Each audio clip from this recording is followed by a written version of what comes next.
network behind making opportunities for research and innovation possible within this area, and this is the so-called Baltic Science Network. So if you don't know that, it's a forum for higher education, research cooperation and science in the Baltic Sea region, and they're gathering a lot of relevant transnational, national and regional policy actors from this specific region. So ladies and gentlemen, I think I have done enough of the talking for now, and it is my great pleasure to hand over for the opening words to Klaus van Lepel, who is the director of the BSN network. Klaus, the floor is yours. Yeah, thank you very much. A warm welcome to everybody here on the screen. It is a pleasure to welcome you on behalf of the Baltic Science Network, the organizer of this webinar. The Baltic Science Network is an endeavor we started around about 5 years ago. And our aim was and is still to strengthen transnational science cooperation in the Baltic Sea region. We are trying that by testing new support instruments for transnational cooperation, by testing new support instruments for transnational funding of research projects, by initiating and developing political dialogues, and by providing a multi-level platform for coordination of science policy in the Baltic Sea region. Charlotte already mentioned the topic of our day's workshop. We will address the question how science and research cooperation can contribute to a sustainable transition of the Baltic Sea region. This issue, as you all know, is hot on the agenda. The EU increasingly highlights the need to foster a more inclusive and innovation-based ecological transformation of our society and our economy. And the use of Europe is going even a step more forward. The movement Friday for Futures calls for direct transfer of scientific results into political and societal action. So we have a very hot issue today on the agenda, and it's a pleasure that we have so many distinguished speakers here with us today. And we have a wonderful moderator with Charlotte, who will guide us through the afternoon. The results of this webinar will feed into the 11th annual forum of the EU Baltic Sea Strategy, which is taking place on the 20th of October.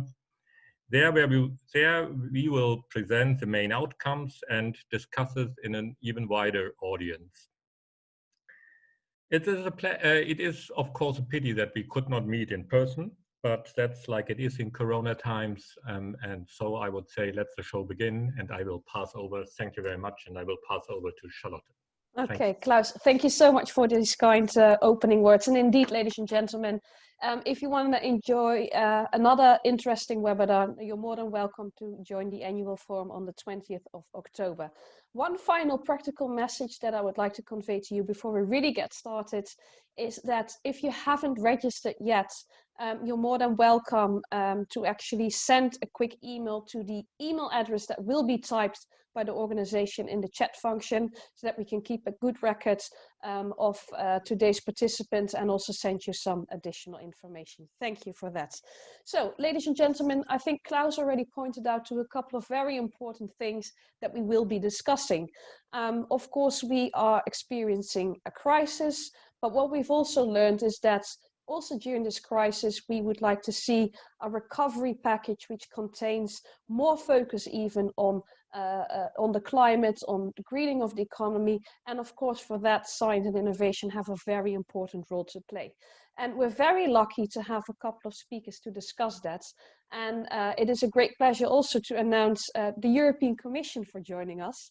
And I'd like to introduce to you Owen Knerens from the EU Commission, and namely from the Directorate General for Research and Innovation from the Directorate of Healthy Planets. And he's going to share with us some of the policy initiatives from the EU side that can also be implemented and have to be implemented also on the regional perspective. So Owen, I'd like to give the floor to you. Thank you very much, Charlotte, for the introduction, and thank you to the Baltic Science Network for the invite to speak today. We're delighted to be able to join and to, as you say, from DG Research and Innovation, give our point of view on the importance of science and research and innovation for the Green Deal, the recovery, and the great transitions that are ahead of us. So I just begin by kind of setting the scene. You all know that back in December 2019, the President Ursula von der Leyen presented the European Green Deal. This is a historic step for the European Commission because it goes beyond the current policy governance cycle to 2050, a time horizon that seems very far off, but in reality, and especially when it comes to research and innovation, is not really too far into the future.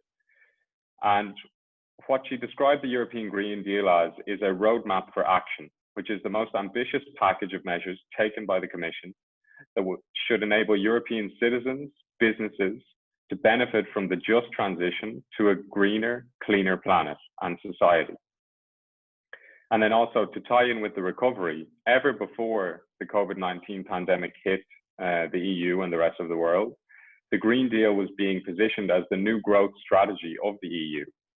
And of course, in this role, it will also act as the motor and compass of the recovery, because now is really the time when we must, it's possibly even too early to say recommit, but fully commit to the objectives of the Green Deal and the priorities within it, both to improve European resilience, competitiveness, to help society recover, to create new sustainable jobs and growth, and ultimately to bring us towards the goal of climate neutrality by 2050.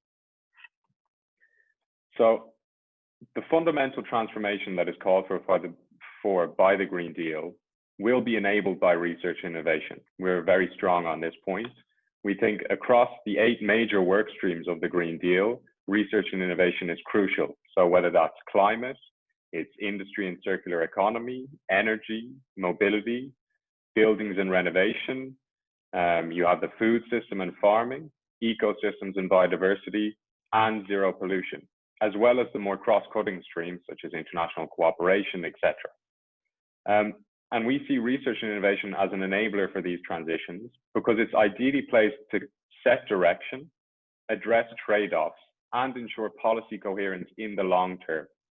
So we like to think of Horizon Europe, the new research program that will be coming out in 2021, not so much as an ATM where it just provides funding, but as a GPS where it allows us to kind of track where we're going and where we need to be in 2050. Although maybe to borrow the European phraseology, it's more like our Galileo rather than GPS. So clearly, the Green Deal transformation also requires significant investment, both from the public and private sectors. But this is an opportunity to embrace systemic change for the better. And we think a forward-looking, mission-oriented, and impact-focused research and innovation agenda can enable these Green Deal transitions. But it requires a massive scale-up of not just technological innovation, which is often the focus, but also of governance, social, and business innovation. And as research and innovation are the critical levers to ensure a sustainable and inclusive recovery from COVID-19, while at the same time boosting our resilience and bringing us towards climate neutrality, this is where Horizon Europe comes into play. So we already know that at least 35% of Horizon Europe funding is devoted to climate action. As you know, the budget, the MFF negotiations are in the news at the moment. We will need to see what happens there, but the reality is there is a lot of funding available. We need to now go and make the most of it. So first and foremost, there'll be a new wave of research and innovation partnerships, building on those from Horizon 2020 and previous framework programs. And these are in key areas. You kind of have the ones that are in the news at the moment. You've clean hydrogen, clean steel, green aviation and waterborne transport. You also have bioeconomy and bio-based industry, ecosystem services, among many others. And then on top of this, which some of you may have seen as well recently, are the 4 Green Deal missions. So these are in key areas for the Green Deal transitions as a whole. So you have healthy oceans, you have clean and climate neutral smart cities, you have soil health and food, and then you also have climate adaptation, including the societal transition. So what we're aiming to do with these missions is produce European public goods on a grand scale. And they're going to be the ideal platform for citizen engagement in the Green Deal, because of course the Green Deal is only going to be a success if there is also a just transition. We need to help bring people along with us. And we see these research and innovation missions as being able to instill confidence in people over the next 10 or so years that the transitions we're calling for are actually possible. So they do require a systemic approach. They need to mobilize citizens and stakeholders throughout Europe, throughout the regions, such as in the Baltic Sea region. And we have to work across different disciplines and backgrounds to craft new solutions to the problems that we're facing. So to take just one example that I think is relevant for all of Europe, also for the Baltic Sea region, I'd like to focus on the mission for adaptation to climate change, including societal transition. So the broad aim of this mission is to accelerate the transition to a climate prepared and resilient Europe, because all of Europe's regions are already experiencing climate extremes, whether it's droughts, forest fires, flooding, storms. We see disease now, the link between COVID-19 and biodiversity loss. So these disruptions are already visible and present for us, and the climate adaptation mission will prepare us for this new reality.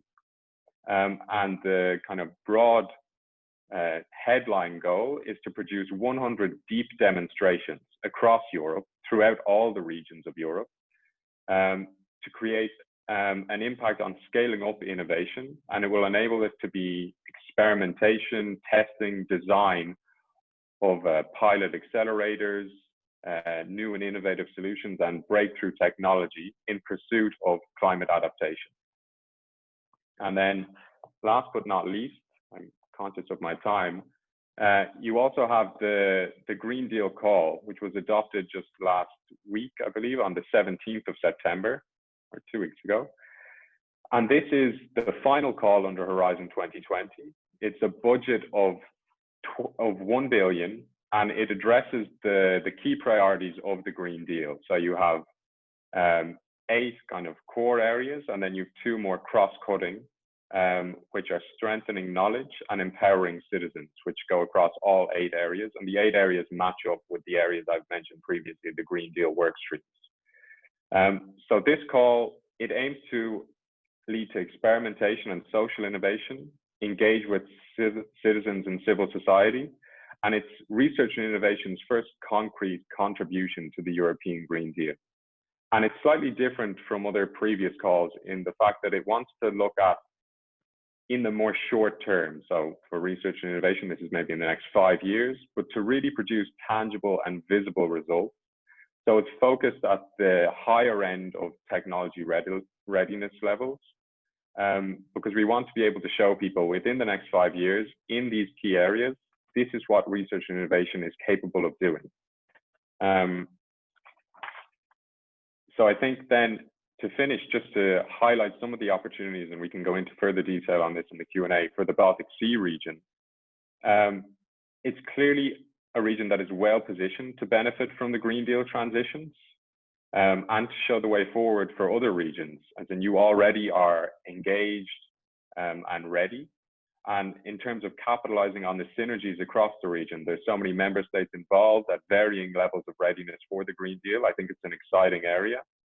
And I think just to highlight 2 of the areas within Horizon Europe that are particularly applicable, it's Cluster 5, which is climate, energy, and mobility, and Cluster 6, which is on food, bioeconomy, natural resources, agriculture, and environment. So you have in Cluster 5, the aim is to drive the socially fair transition to climate neutrality in Europe by 2050. And this will be done by fostering climate action, while at the same time improving sustainability, security, and competitiveness of the energy and transport industry, as well as the quality of services that these sectors bring to citizens.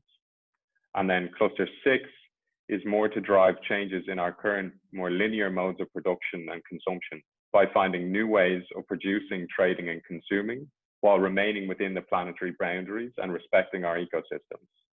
So this aims to advance knowledge and build capacity and solutions in kind of sustainable and circular economy areas, the use of natural resources from land and sea, and to ensure ecosystem integrity. So I think I'll stop here, leave plenty of time for questions, but thank you very much for your time so far.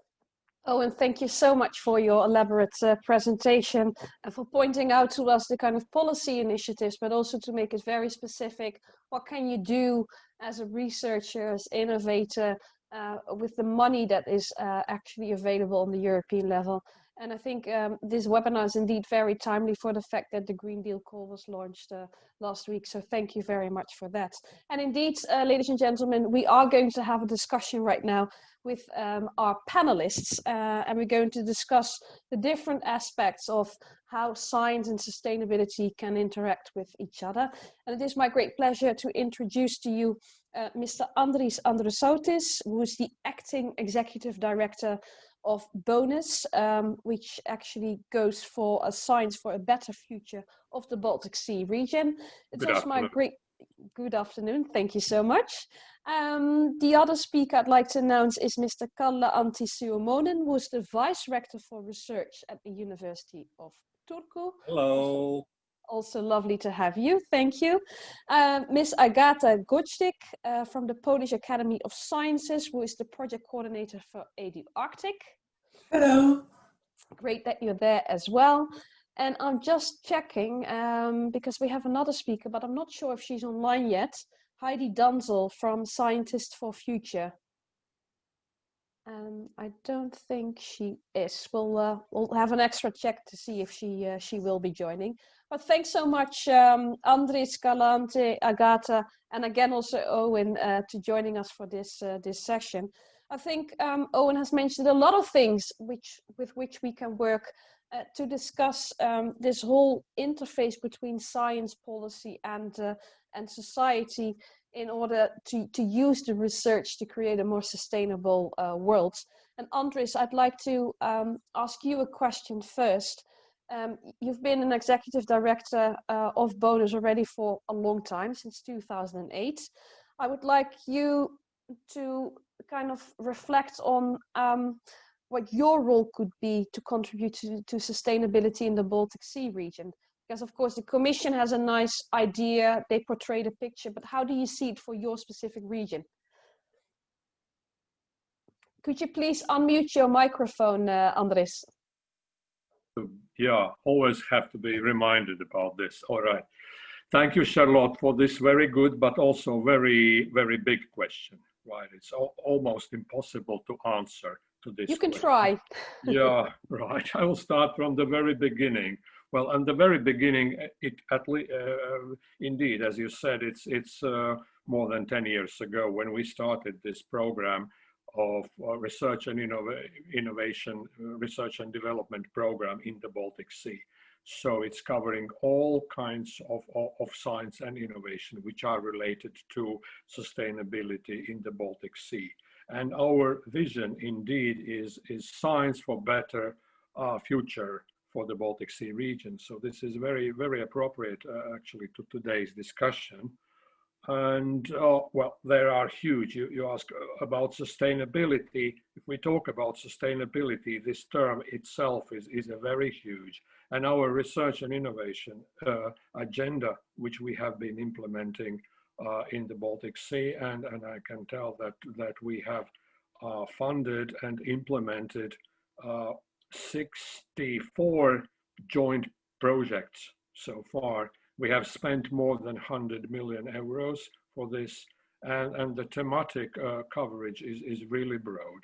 We're starting from the well, as we call them, dry land projects dealing with different socio-economic aspects and agricultural and hydrological aspects in the Baltic Sea drainage basin, and ending up with the clean and safe shipping issues, as well the maritime spatial planning. And these are very much related to the energy and sustainable use of marine space, and all these things which are so much linked also to the Green Deal.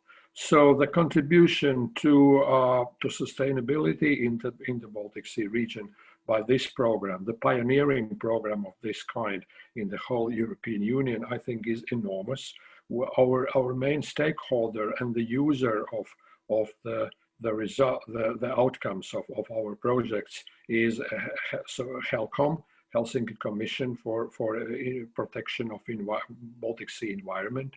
And we have indeed very much supported implementation of so-called Baltic Sea Action Plan. Like for instance, all the discussions and division, allocation of the reduction of pollution include amongst the Baltic Sea states, including also allocation of the necessary reductions of nutrient loadings into the Baltic Sea. And we all know that one of the main problems, actually the main problem of the Baltic Sea environment is its overfeeding with the nutrients, mainly originating from the agriculture. So this is just one aspect where bonus program has been very, very instrumental in the development and understanding. Okay, if I may interrupt you there, and then I'll come back to some questions, because this is super relevant to already point out you've run a lot of projects in this field, but you're also taking care of how can you disseminate those kind of results so that they also end up with the right people to understand why is this research much needed. And related to that, I'd like to ask a question to Kalle Antti as well. Because we had a small meeting before too, and you really said the idea of a multidisciplinary approach to tackle sustainability issues and questions to you within your universities is very important. Could you elaborate on that? Yes, thank you, Charlotte. And what I would like to point out is that, of course, for a long time we have been talking about that these are complex problems. And to solve complex problems, you need collaboration and knowledge from different fields of science. So in order to solve them or produce solutions, you need, or even to understand the problems, you need multidisciplinary work. And you need to develop ways to facilitate that. Because it's an easy thing to say, but in fact, to do it in practice, to bring the scientists from their silos together is not a trivial thing.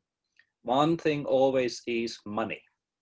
So the scientists are very good in grouping together if there's money available. So that's why the Green Deal, I think, is very good, because it also has these crossing themes, rather than thinking in very sort of narrow research fields like we scientists tend to do.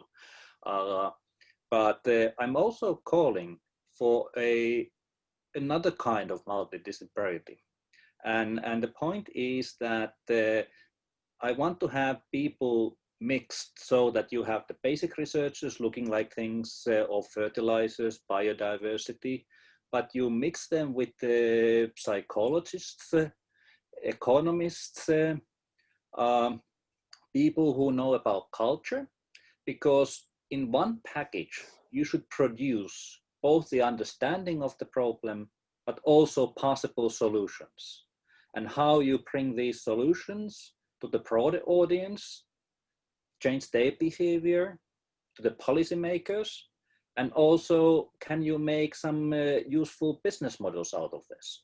But I would like to see the basic scientists and all the people working in different fields working together, not just identifying the problem, but also bringing the solutions and selling the solutions. So there are two kinds of multidisciplinarity that I like to see here.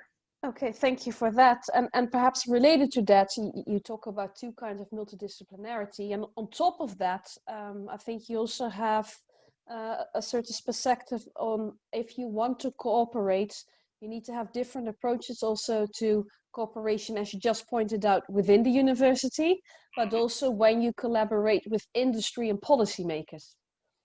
Yes, that's an important thing. And so it means that what we need is interaction of the university people with the society, but also we need to have collaboration between the universities. You can't have all the specific knowledge in one university. And that's why we need this transnational approach that Klaus von Lepel was mentioning. So. Very good, thanks. We'll come back to that later as well. I also would like to involve Agata in the discussion. A couple of things that were mentioned almost by all speakers was indeed, if you want to be successful and ensure that the science actually ends up with the citizens and into society, we should also focus on the citizens, on youth. I know you've run a project, AD Arctic. So could you tell us a little bit more about what you did within the project and also about the follow-up of that project currently? Yes, thank you very much. Yeah, in the AD Arctic project, we run several activities. One of the most popular was a series of webinars, so online lessons dedicated to secondary school students. And the main topic was the Arctic and polar research. We included mainly STEM topics, so those topics that are considered as most important for our economy and the growth. And we also prepared Polarpedia, which is an online encyclopedia about polar issues. And one very engaging component was Arctic competitions. We ran 3 editions of the competitions, and young students working together with their teachers could win a trip to one of our Arctic stations collaborating in the project. So this part was definitely the most engaging and inspiring students for also taking active part and designing prototypes and trying to think of research projects that could be run in the Arctic. So I think in our case, the very important thing was the topic. So we found that for many students from whole Europe, but we also went much wider, so we had 60 countries on board. The topic of polar research was really, really interesting, and it was like a vehicle to raise interest in STEM and in scientific careers. We brought together scientists and students, and in form of these virtual meetings, we were also showing what the world of science is, how is it to be a researcher, and what is science roles in the modern world. So I believe that having a good topic, a good idea for invite students to know more about our research. On the other hand, we had also another initiative dedicated to citizen science. We also wanted to bring students to act as citizen scientists, and we ran several pilot citizen science initiatives in 4 countries. And it really works. So we know from our researchers that they use data, and this contact with students were also something that helped them develop their skills to present, especially in terms of science communication, but also to get additional data that were useful for their research. Okay, thanks for this very nice example indeed. And as you mentioned, you really need to have a good topic so that the students can relate to that, and of course that the researchers can showcase their passion. And on top of that, for example, with the example that you gave of the citizen science, you can really create some ownership for the students and the youngsters themselves to be really involved in this kind of science. So that is something that we can really push for sure. Ladies and gentlemen, I would like to ask you, if you have any questions, please engage into the discussion, and you're more than welcome to insert your questions in the chat function. And I've seen that Heidi is online now as well. Heidi, are you there? Yes, hi. Yes, hi. I'm so sorry. No worries. Great to have you. Just as a small recap for you, we've been talking about this interface between the science and the policy and the society. how important it is to engage people on all levels, to come up with a multidisciplinary approach within universities, to get everyone on board, and to ensure that also the hard sciences actually will be transferred to citizens in a way that they understand what's happening, where the taxpayers' money is going to. And I'd like to ask you a question, Heidi, as well, to get you involved into the discussion, because I know you are a scientist yourself. And you're part of a movement, Scientists for Future, and you discuss and address climate change concerns. You find ways to be very active. And I know that for you, what you also focus on in your research is that the cultural mindset is very, very important to bring about change. Can you tell us a little bit more about that? Yeah, I'm part of the environmental humanities, which is a fairly new trend. Late the last 10, 20 years, it emerged. And our focus is, we're basically saying, well, we have the natural sciences basically have a lot of solutions already, but we are not implementing them. So we are approaching the topic of environmental studies and environmental research from my field is literature, but generally from a cultural perspective.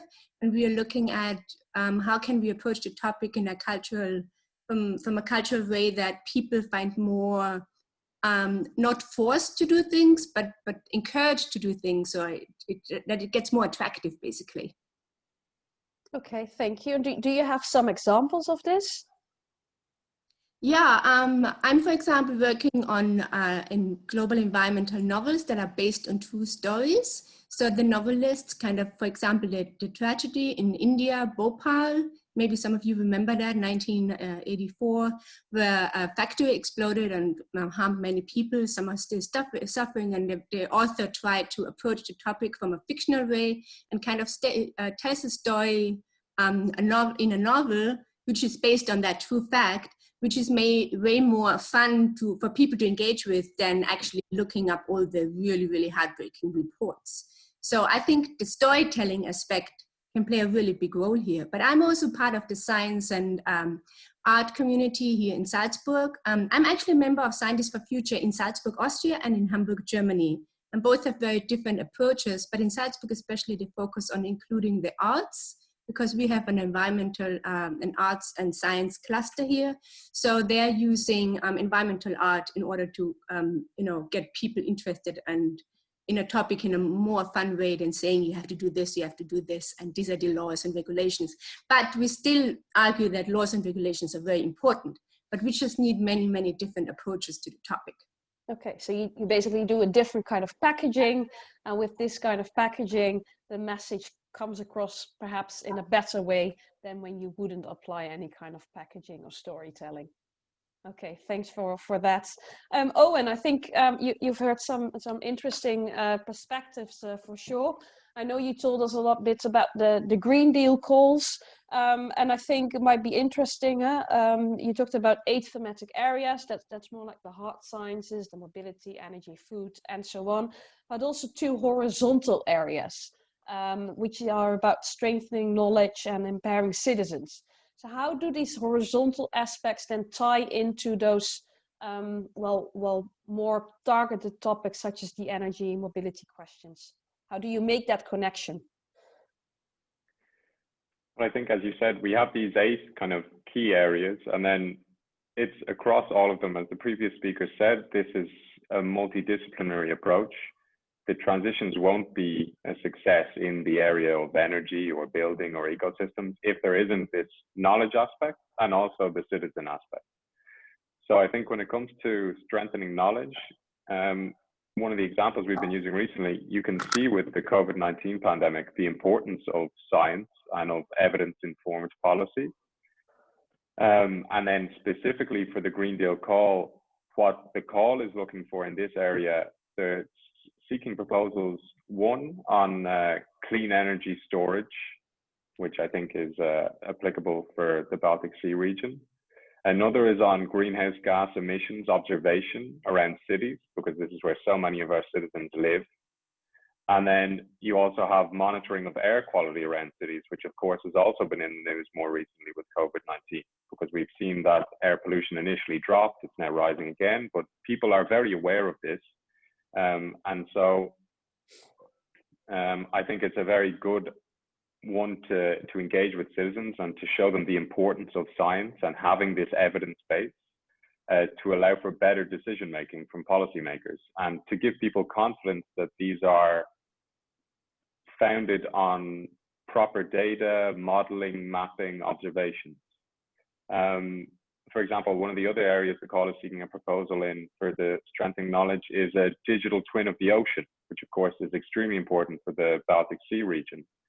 And it's also tied in with our mission on oceans. So, you know, this is something that people kind of take for granted, is the ocean, the seas are there. I don't think citizens sometimes necessarily understand the importance of them for our life on land. And then when it comes to the empowering citizens section of the call, again, this is across all areas. It's also part of the missions. Because as I've said, and as has been stressed, especially you'll see Executive Vice President Timmermans in many of his speeches, and as was mentioned previously by Mr. Von Leppel, it's this push, I suppose, from youth that certainly gave momentum to the Green Deal. And it's one of the major reasons that the Green Deal is such a priority. It's, yes, for the here and now, but it's also for future generations, for children and grandchildren, that the work needs to be done now to ensure that in 2050 they have a cleaner, fairer society to live in. So when it comes to the call on empowering citizens, a lot of it is on education, as you said, with school children, being able to show them. I think research and innovation is great for this, being able to show people through demonstrations and experimentation and testing what is possible, what is actually possible, beyond just words and nice policies and etc. But really you can demonstrate to people on a small scale that can then be scaled up, of course, for industry, etc. But you can show people what is really possible in these demonstrations, such as in the climate neutrality in cities, etc. You also have the citizen science aspect, the civic involvement.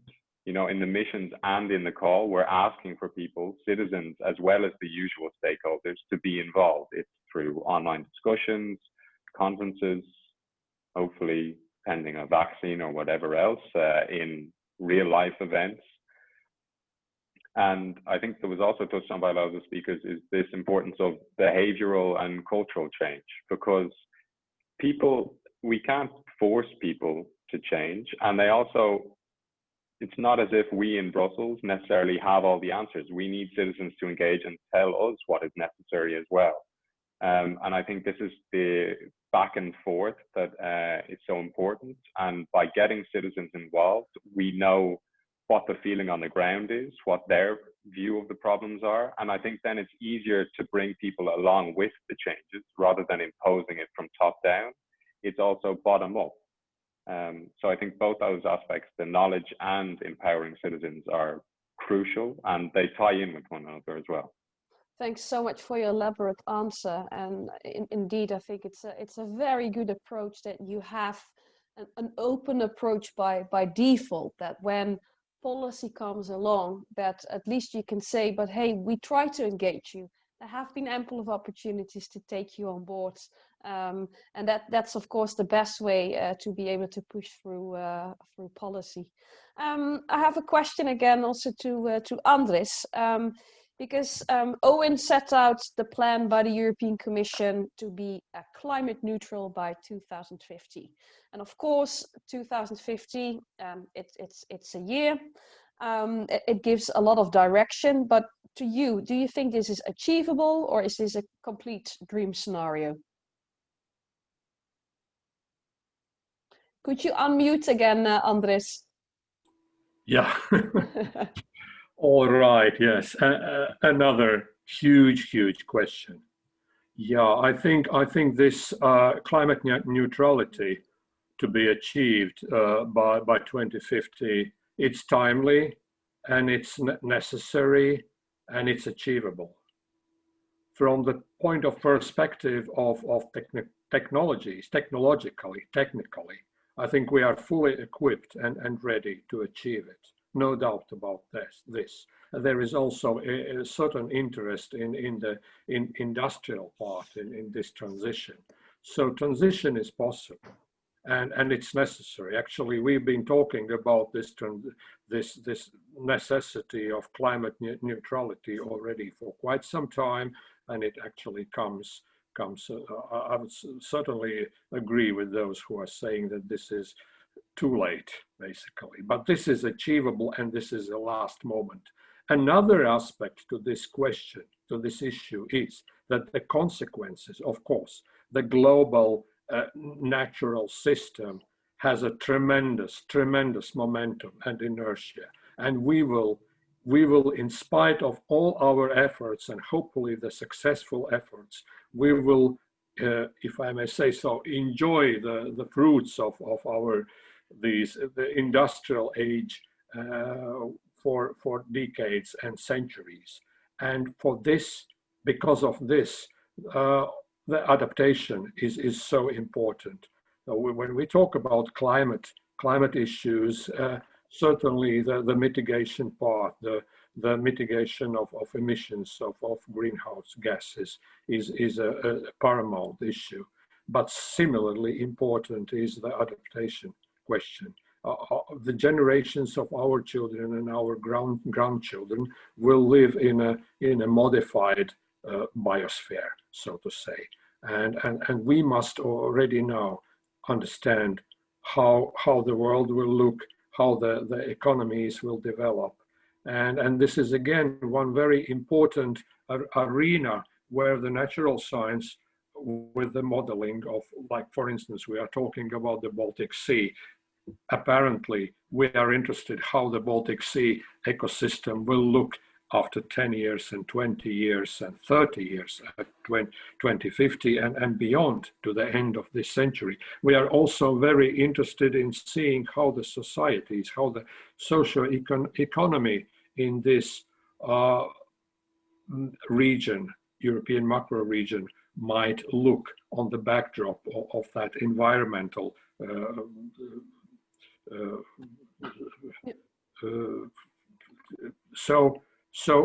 this is where the social science and natural science comes together, and this is another example of necessity of multidisciplinary and interdisciplinary science. Exactly, and I think this is the same point that Kalle Antti already made earlier, this importance of this multidisciplinary approach.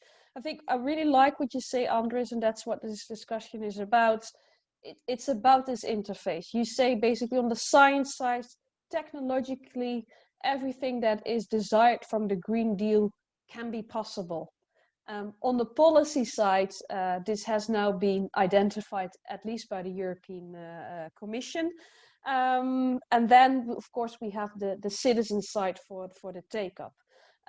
Kalle Antti, I would also be happy to know what your approach is regarding the Green Deal at your university, and especially regarding the policy side, because we know as science in principle, hopefully, is very much bottom up, but partly also top down because it's steered by policy. How do you deal with that at the University of Turku?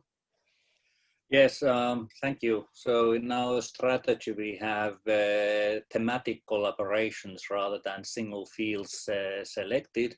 And for instance, at the moment, we have an initiative called Biodeform, which is actually combining our important biodiversity studies, our research stations on the topic, but then taking people from cultural studies, like Heidi was mentioning this aspect, looking at people working in chemistry, and most importantly, in our School of Economics, we have future studies.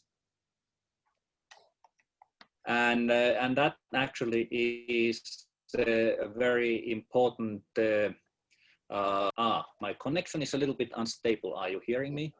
Yes, I still hear you. Okay, good. So basically we have these platforms at the university where we combine these different fields, doing exactly what I was proposing, that you take a problem solve it in a multidisciplinary way, but you also at the same time plan how you take it forward to the policymakers or the business people. So that's the way you build this. The problem is that, of course, the basic funding for universities is not very flexible in this sense. So we are very happy to look forward if we could speed this up with the Green Deal. Okay, thank you very much. So really thematic areas where you bring those different disciplines together. And of course, there's always the question of funding and that the base funding is never enough. And that ties into a question that we got from Jörg Knieling. Perhaps because we don't have that many questions, Jörg, can I ask you to unmute yourself and perhaps pose the question yourself? I think it would be nice to do that to make it even more interactive. Yeah, thanks, Charlotte. I'm happy to do so. Hello to the panel.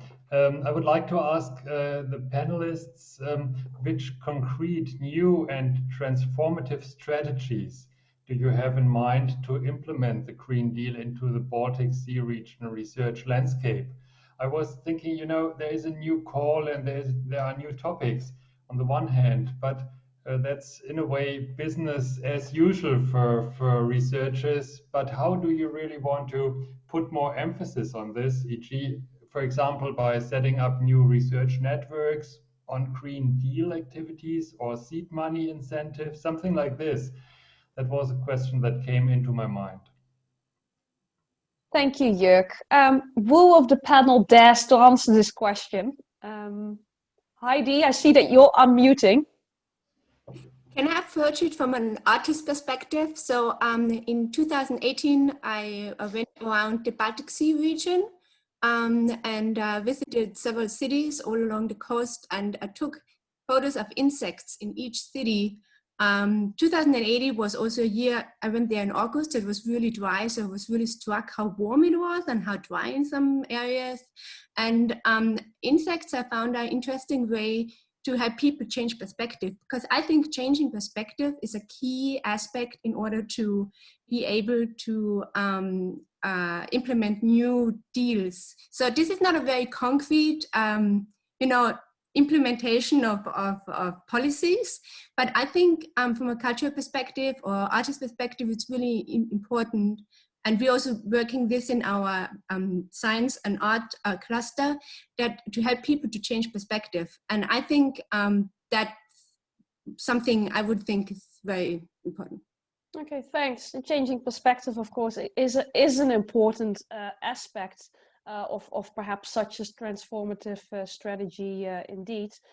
Perhaps Andris, you might be best placed also regarding your role for the Baltic Sea region to answer this question, if you want to.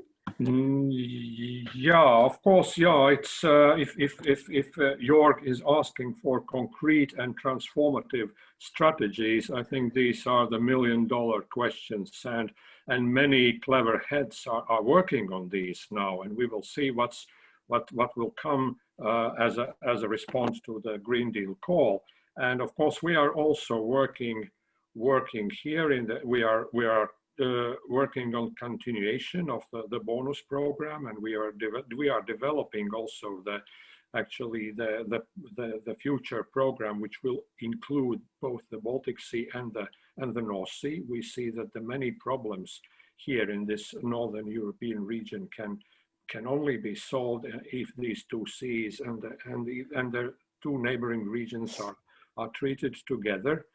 We also see that, and we participate quite actively in creation of the pan-European network and pan-European partnership. By the way, this is one of the candidate partnerships. Owen mentioned the partnership development as one of the strands of development related to Horizon Europe. And we are involved in development of the blue economy, so-called blue economy partnership, which is also in the list. So it's important to create these networks. And I've been observing the development of the Baltic Science Network, from the very beginning, and Klaus certainly knows that I've been questioning sometimes I've been skeptic about creation of possibly of a bubble of some science development which is not so much related to the specific geographic area. So when we speak about the Green Deal, so-called Green Deal research, if we can use this term, this is very much geo-specific, I would say, and this exactly would be the arena of research and innovation, where such regional networks like the Baltic Science Network could be very instrumental. Okay, thank you for that. So you kind of actually need then a Green Deal Baltic Sea region edition to make it specific to the needs of your region, of course, because not everything might be applicable in the same way. Absolutely. We need to downscale the general ideas, the general solutions specifically fit to the purposes of our macro region. Yeah. Okay, and that's something probably, Jörg, what you try to achieve as well, right? If you make it specific to the region, you can see what kind of new research networks need to be set up, where you have the different gaps, and also to be able to see where you're going to direct the funding then, to really be having concrete results for the region as such. So thanks for your question, really much appreciated. I'd like to come to Agata again. Well, you talked about the EDU Arctic, and I'd like to ask you, do we still have to make a lot of steps when it comes to proper science communication, and especially to get young people on board? Or would you say that especially the youngsters understand this whole climate change problem, and they could also inspire the older generations that might not see it in that way? Yeah, this is true that quite many youngsters at the moment are very active in this climate movement. At the moment, there is also organization in Poland, YAF Climate Strike, and they are very active and trying to push our Ministry of Education to make more education on climate change, to make direct changes in curriculum in order to be more related to climate change and to global challenges that we face, and they will face especially. They are trying to make an impact on also on policy directions. So quite many of them are really aware and engaged and active. That's wonderful, of course. But in terms of education, I still believe it's a lot to be done. So there is still a lot of space for proper education in terms of climate change, because even in media there is a lot of rumor and not necessarily one information, one flow of information in terms of this change. So I believe that there still should be a lot to be done. And do you have examples of what you could be doing, or kind of programs you could roll out, or tackle the attention of youngsters via different kind of media than a news channel on television, but rather to use TikTok or whatever? In fact, when we ask youngsters, at least in Poland, I saw such research yesterday. So what are the sources they know about climate change, from which sources they've got the knowledge? So basically 90% of them declare that it's internet, and media, the traditional media like TV or radio, it's only about 30-40%.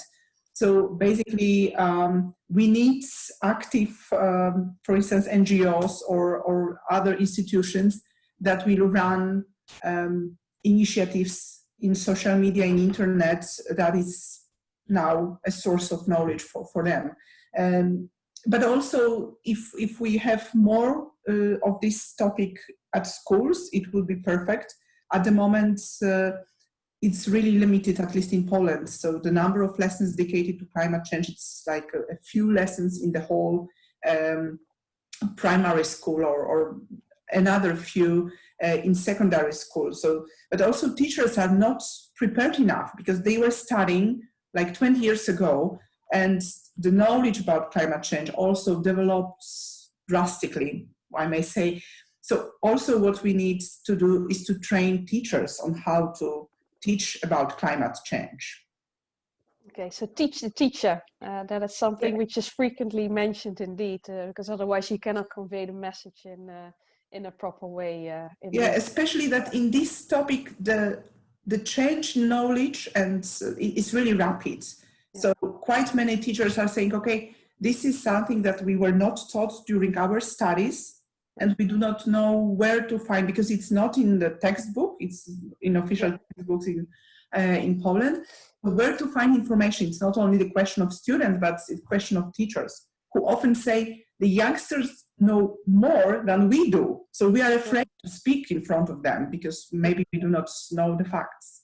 Yeah, okay, thank you for that. Then perhaps a final question also to Heidi.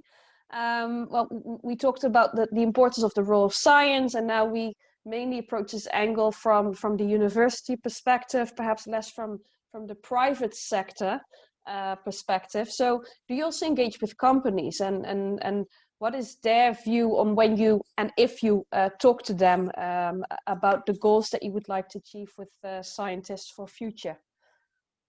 So this concept is called environmental and social corporate responsibility. And this is a project I'm just starting with, because companies and also art institutions are very keen on, it's the same with the teacher, you know, people know, the young people demand it, but they don't know how to approach it because they don't know as much as young people. So there is a lot of interest, and most are just overwhelmed because they don't know where to start. So it's always, you know, about taking small steps in the direction. So my focus at the moment is to break down the complex things into tiny steps. So that's why I like to use the art approach, because with art, it's easier to break down things into something people can deal with. For example, I did this snail shell project where I talk about complex topics by using snail shells as a starting point. Because everybody can say something about snail shells, right? Everybody has experiences about it. So yeah, that's my take on it. And I also want to say something about the teacher. In Salzburg, we have a program that's called Global Footprint, and it's a completely developed teaching material. And we have special people. I was part of that community for a while, which are trained in teaching the global footprint to children. And we were invited to schools and then talked about the topic. So basically, we were trained as specialists in this area, and schools were very happy to have us. So this may be something, you know, that might be of interest to some of you. Because in Salzburg, they have done a lot of stuff in that direction already. So, yeah. Thank you for this advice, Heidi. And perhaps you're more than welcome to stay on after this session, because then we're going to discuss the carbon footprint. So Can I just say one more thing? Yes, you may. The Scientists for Future movement is really open to citizen sciences and to everybody who is interested. You don't have to be a scientist in order to participate. So if some of you who are not scientists want to join, please do so, because I think creating a strong network is the most important thing at the moment. Okay, thank you. And this also relates to the point made by Owen, is to have an open approach so that everyone can convene and be involved in those ambitions also set by the Green Deal. Okay, I'm going to wrap up this session, and then we're going to over to the next session. But before we do that, I would like to ask the panelists to really answer the following question in one word, and that's extremely difficult, I know, but what is your sustainability wish for the Baltic Sea region? And may I start with Owen? One word, it's tricky. Is tricky your word, or is it tricky to answer? I would say pioneering. Pioneering. Pioneering, okay. Andres? You are mute. Sustainability in one word. Yes, your sustainability wish for the Baltic Sea region. Well, equilibrium, balance. Balance, okay. Kalle-Antti? Oh, maybe boldness. Boldness. Okay. Heidi? Happy fishes. 2 words, sorry. Okay, thanks. Agatha? Diversity. Okay, thanks so much. I appreciate it. It kind of wraps up what you would like to have for the Baltic Sea region in the future. I really would like to thank you for your input. I think we could have had a discussion for much longer, but I hope you stay tuned for the second session as well. So thanks once again for your involvement, and Owen, the best of luck in Brussels. Again, it was lovely having you as well as an external speaker from the European Commission. So, ladies and gentlemen, we're moving on to the next session. And the next session is all about reducing the carbon footprint of science cooperation. And of course, this is a very broad theme as well. And we're really happy to welcome 2 people to join the discussion. One of them you have seen already, which is again Kalle-Antti Siomone, the Vice Rector for Research at the University of Turku. But I also would like to announce to you Ms. Kaisa Poulsen, who is a project manager at the University of Lund and also involved in the HALOS project. So what I'd suggest to do is to start with Kaisa, if that's okay. Hi, Kaisa. Hello, everyone. Yes, please. Yes, and you're more than welcome to put your slides on the screen. Thank you. Thank you. I will do that. And thank you for inviting me. I was lucky, so I got some time to listen to the very interesting discussions that you have already had. I didn't expect that since I've been in another arena today. But it was very encouraging to hear your thoughts. And now I will share a little bit about how we think about SDGs in HALOS. So the title here is Reducing Carbon Footprint of Science Cooperation, but I think I will develop and go a little bit broader than that and thinking about the SDGs in the HALOS perspective to some extent, in a broad perspective, so to say. So I will see if I can move the panel here. Yeah, we have set out in HALOS to, from the beginning, say that sustainability is a priority. And we have together discussed what are our expectations. And I think that some of the things that we have come up with together is that the work we do and the words we use, they have impact. So we can actually take responsibility and influence what is happening around us. We have also discussed that we cannot expect everyone to be excited from the beginning, but we need as many as possible to be on board. So we have to find ways to get also those that are not really keen from the beginning to engage, but we need to find ways and incitements for also them to contribute and be part of the journey. To achieve all of this, we need a lot of communication. I think this has been mentioned earlier today here as well. We need to talk, we need to have communication from within the project to outside of the project, but also we need to be very aware of what is going on outside, and we need to collect it so we can digest it and relate to it within HALOS. So let's see, can I, here, sorry. So now we come to the part talking about what has been done in HALOS. And there are a few slides, as you have seen already. I jumped a little bit ahead. But first of all, what we are doing is that we put sustainability on the agenda as often as we can. And I think it will make a difference. And we do this to promote and hopefully achieve a mentality shift for all those people that are involved in the work of HALOS, and then eventually also spreading outside into the environments of these different people. We also try to map and find as many good examples as we can, and these we lift and we try to use to inspire, and we also try to make more of those things that we find is already working. So we are trying to use this organizational shift theory called appreciative inquiry and trying to lift the positive things and do more of them. On a more concrete level, I would say here on this slide, we have a few examples. When we are meeting physically, which is not that often, we have vegetarian food, and we try to get food that is from nearby, or at least from sources that have a claim of being as climate neutral as possible. We tend to use virtual meetings as much as possible, and we did that even before the COVID-19 pandemic started. But of course, now we do it even to a larger extent. It is to some degree problematic. We need to meet in person every now and then, but we are also getting better and better in finding ways to form personal relations and use the virtual meeting rooms for different types of discussions and connections.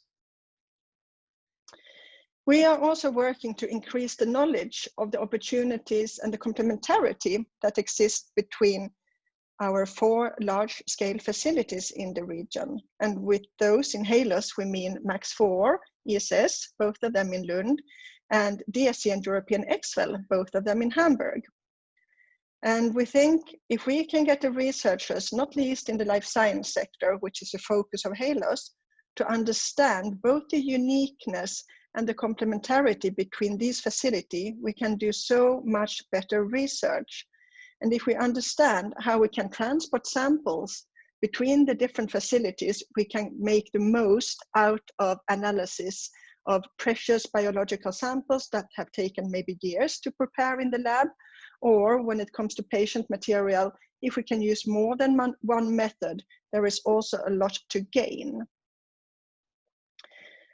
In Halos, we are granting 6-month research projects, all of them involving the use of these large-scale facilities, and they are all cross-border, but there are also other criteria for a project to be granted, and that is the horizontal criteria. So all researchers applying to get funding of a 6-month project, they have to reflect on horizontal criteria, including sustainability.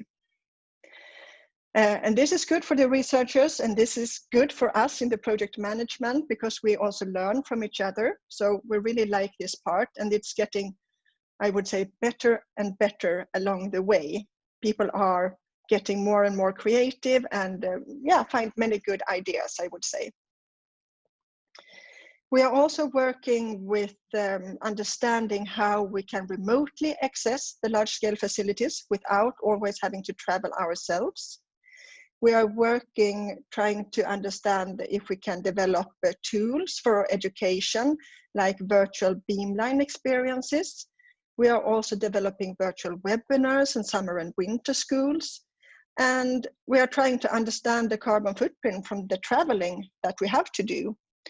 And maybe that hasn't been the most easy part. We are all aware that there are differences between different traveling modes, but having a very concrete comparison, how much influence or impact imprint you do when you take the train compared to the car, compared to the airplane, it's not super easy. We also have different types of trains, etc., in Denmark and Sweden and so on. And if you want to have these concrete figures, we have experienced that we haven't really been able to produce them for our researchers to a satisfying way, but we are on the case.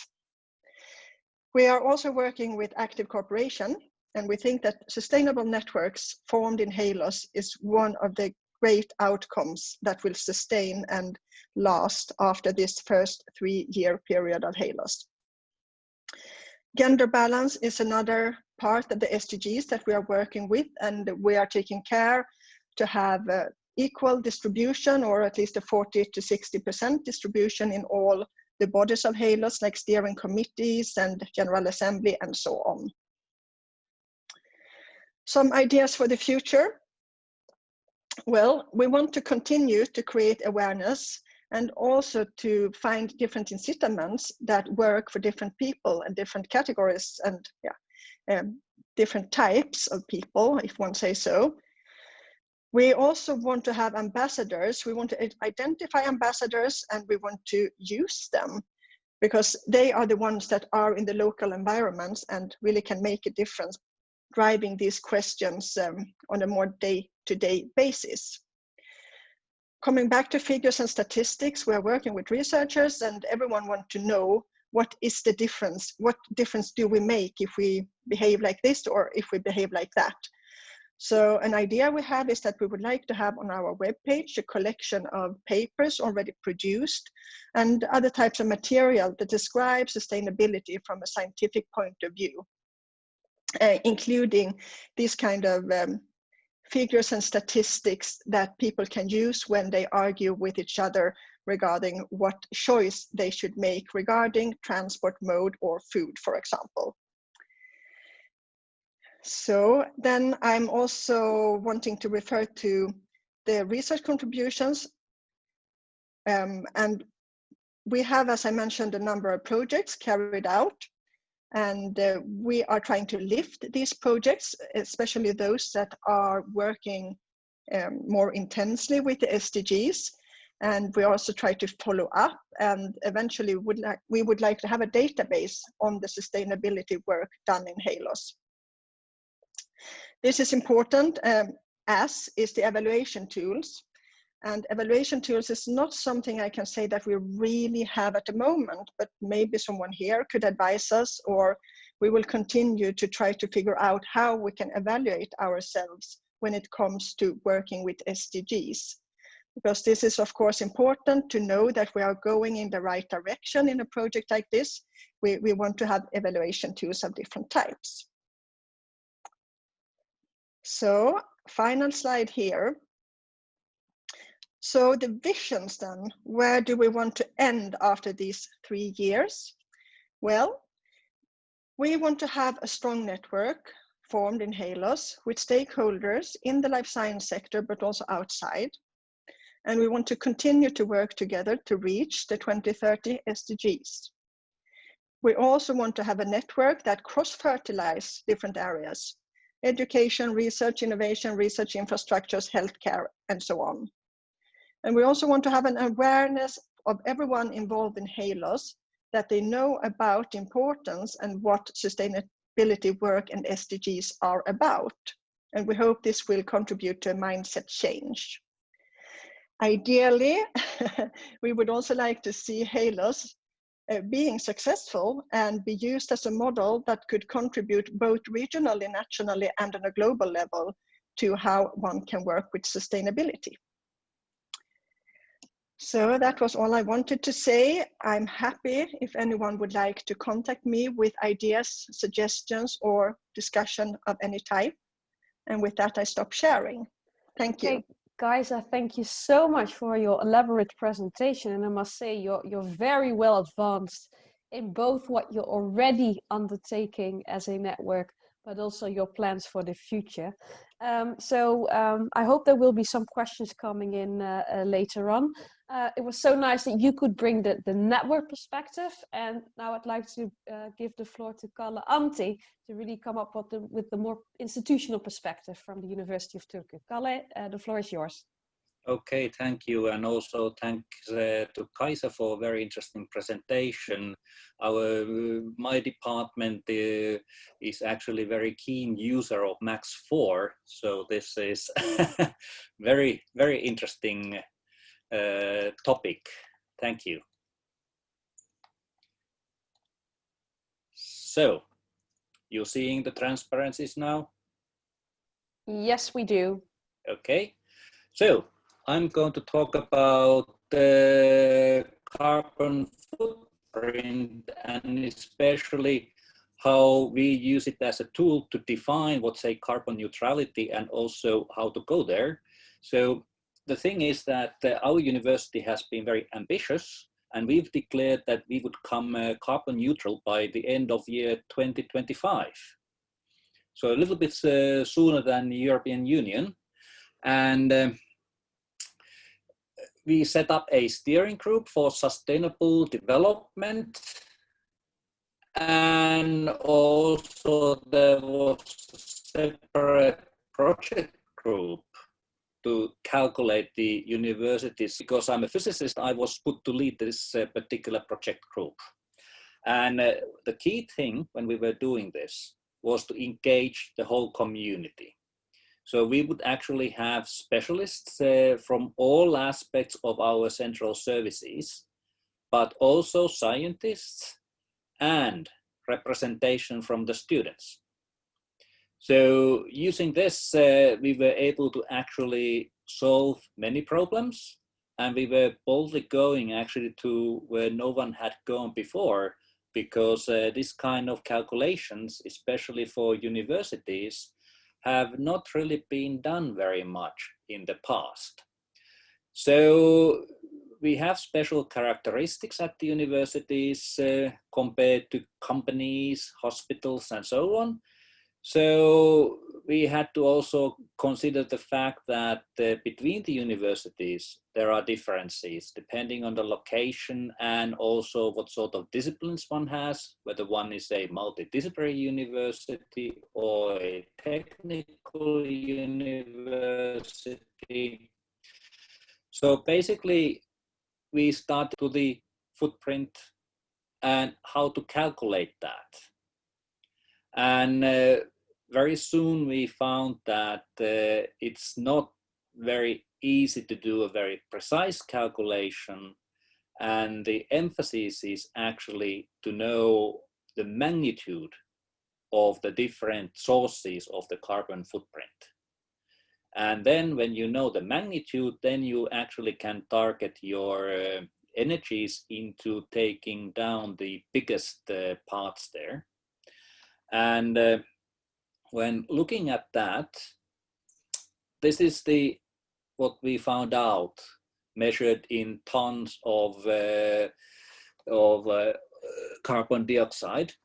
So our properties, the buildings, were 1/3, and part of that comes from since we are all the time repairing or building new buildings. But also, of course, we are in Finland, so heating is a big thing for us. But our deals for electricity, they are already carbon neutral. So basically, this is very much on heating. And we are in a lucky situation that the local energy company by the city of Turku is actually very ambitious as well. And we hope that in this properties part, we can, with their help, reduce our carbon footprint. Of course, in making new buildings, we are just having a big one being finished together with our neighboring university, Åbo Academy. And over there, we are using geoenergy, and we are using solar energy, and of course also some modern technologies to save energy. But then 1/3 actually comes, no surprise, from travel. And most of that travel part comes from flying, whether it's within Europe or international. And we hope that we will be able to introduce some guidelines, and also due to the current situation, we hope that in the future, many of these techniques for this kind of remote collaboration will remain, so that our travel part will be reduced by that. And finally, the trickiest part for us is research. We find that actually our labs, our equipment, and the materials, they are the big spender when it comes to carbon footprint. Of course, there are also a lot of things regarding waste coming from the labs and so on, that we have to deal with the bigger picture of sustainability. But these three are the big things, and on these we are concentrating, making some developing ideas. Just this morning we had a meeting of a task group to look into exactly this question of how to reduce research material consumption issues. So those are the things that we have identified as the big things and which need to be worked on very carefully. Now, the problem is that we can't bring this to zero as such. So the issue to be discussed is compensations. And what sort of compensations we are using. There are commercial ones available. And should we develop our own? Well, the interesting concept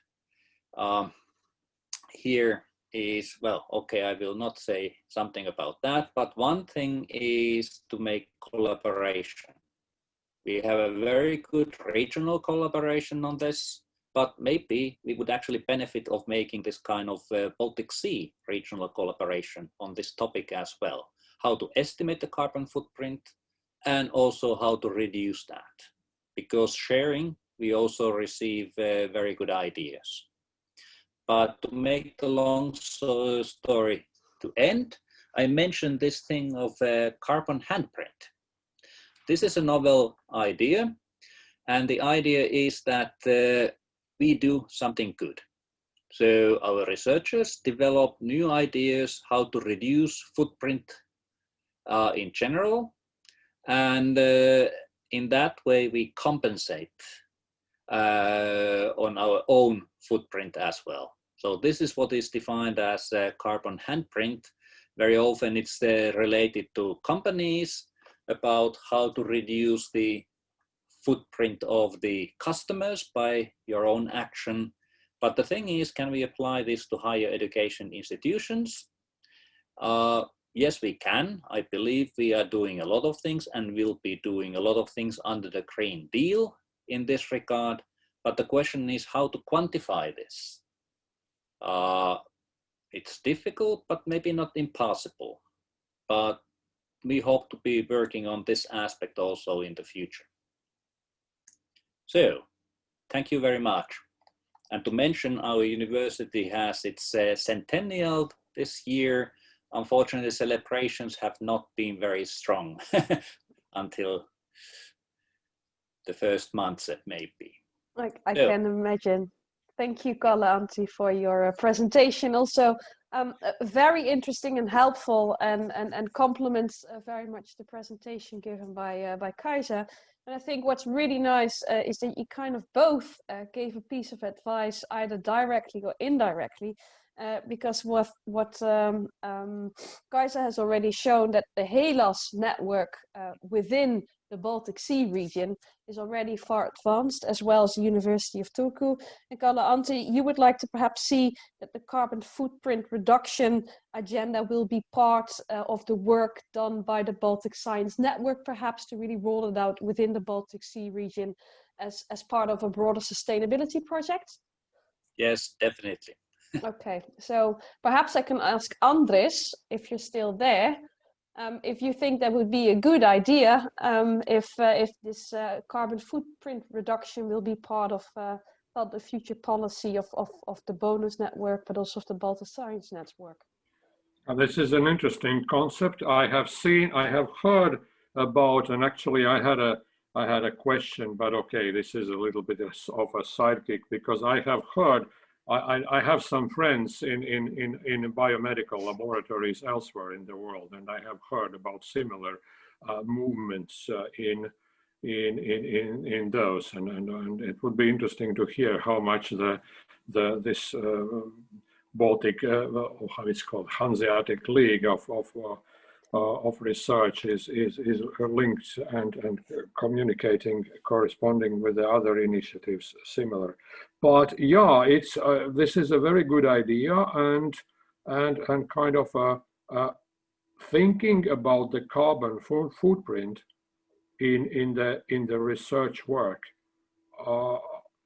This is a lively idea, and certainly we are burning a lot of carbon with our travels and our experimental, our cruise ships are well, burning a lot of fuel and so on and so on.